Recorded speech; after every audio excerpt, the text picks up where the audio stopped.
Welcome back to Radical and Relevant.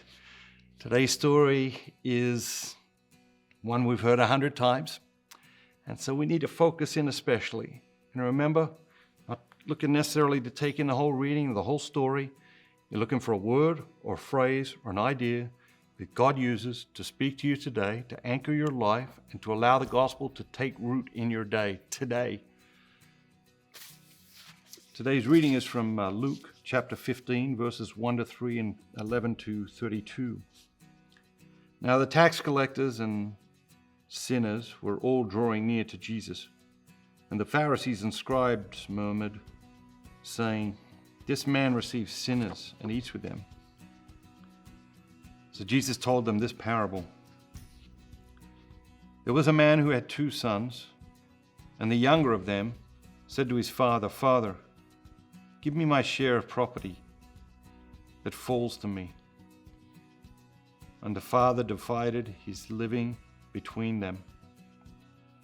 Not many days later, the younger son gathered all that he had and took his journey into a far country, and there he squandered his property in loose living.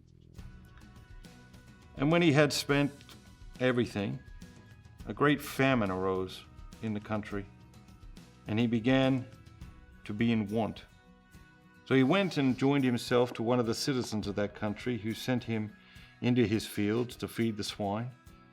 And he would gladly have fed on the pods that the swine ate, and no one gave him anything.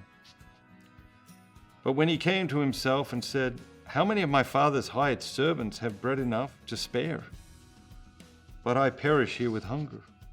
I will arise and go to my father, and I will say to him, 'Father, I have sinned against heaven and before you. I am no longer worthy to be called your son. Treat me as one of your hired servants.' And he arose and came to his father.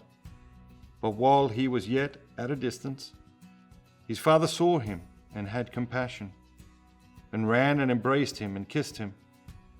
And the son said to him, 'Father, I have sinned against heaven and before you. I am no longer worthy to be called your son.' But the father said to his servants, 'Bring quickly the best robe and put it on him, and put a ring on his hand and shoes on his feet, and bring the fatted calf and kill it, and let us eat and make merry. For this son was dead and is alive again. He was lost and is found.' And they began to make merry. Now his eldest son was in the field.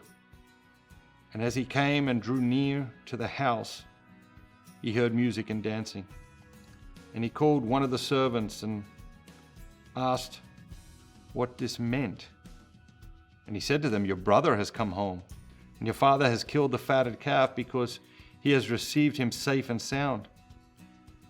But he was angry and refused to go in. His father came out and entreated him.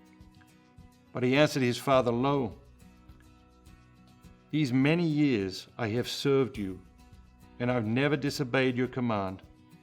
Yet you never gave me even a kid, that I might make merry with my friends. But when this son of yours came, who has devoured your living with harlots, you killed for him the fatted calf.' And the father said to him, 'Son, you are always with me, and all that is mine is yours. It is fitting to make merry and be glad. For this brother was dead and is alive. He was lost and is found.'" What jumps out at you? What jumps out at me today is that it relates to something my dad told me.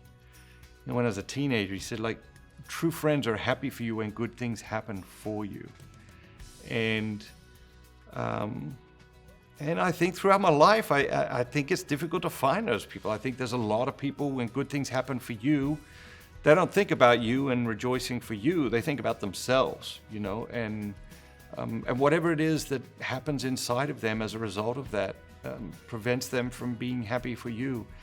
The second brother here was not capable of being happy for his brother, who had come from dire circumstances, even though it was of his own doing, and not capable of being happy for his father, who was heartbroken, that his son had left and abandoned him and the family, but also was not capable of being happy for himself, that his brother, his only brother, had returned home.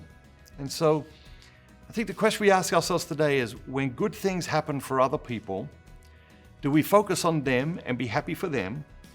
Or do we focus on ourselves and get lost in all sorts of head trash that goes along with that? God bless you. Have an amazing day. And remember, don't just be yourself. Be the very best version of yourself, all that God created you to be.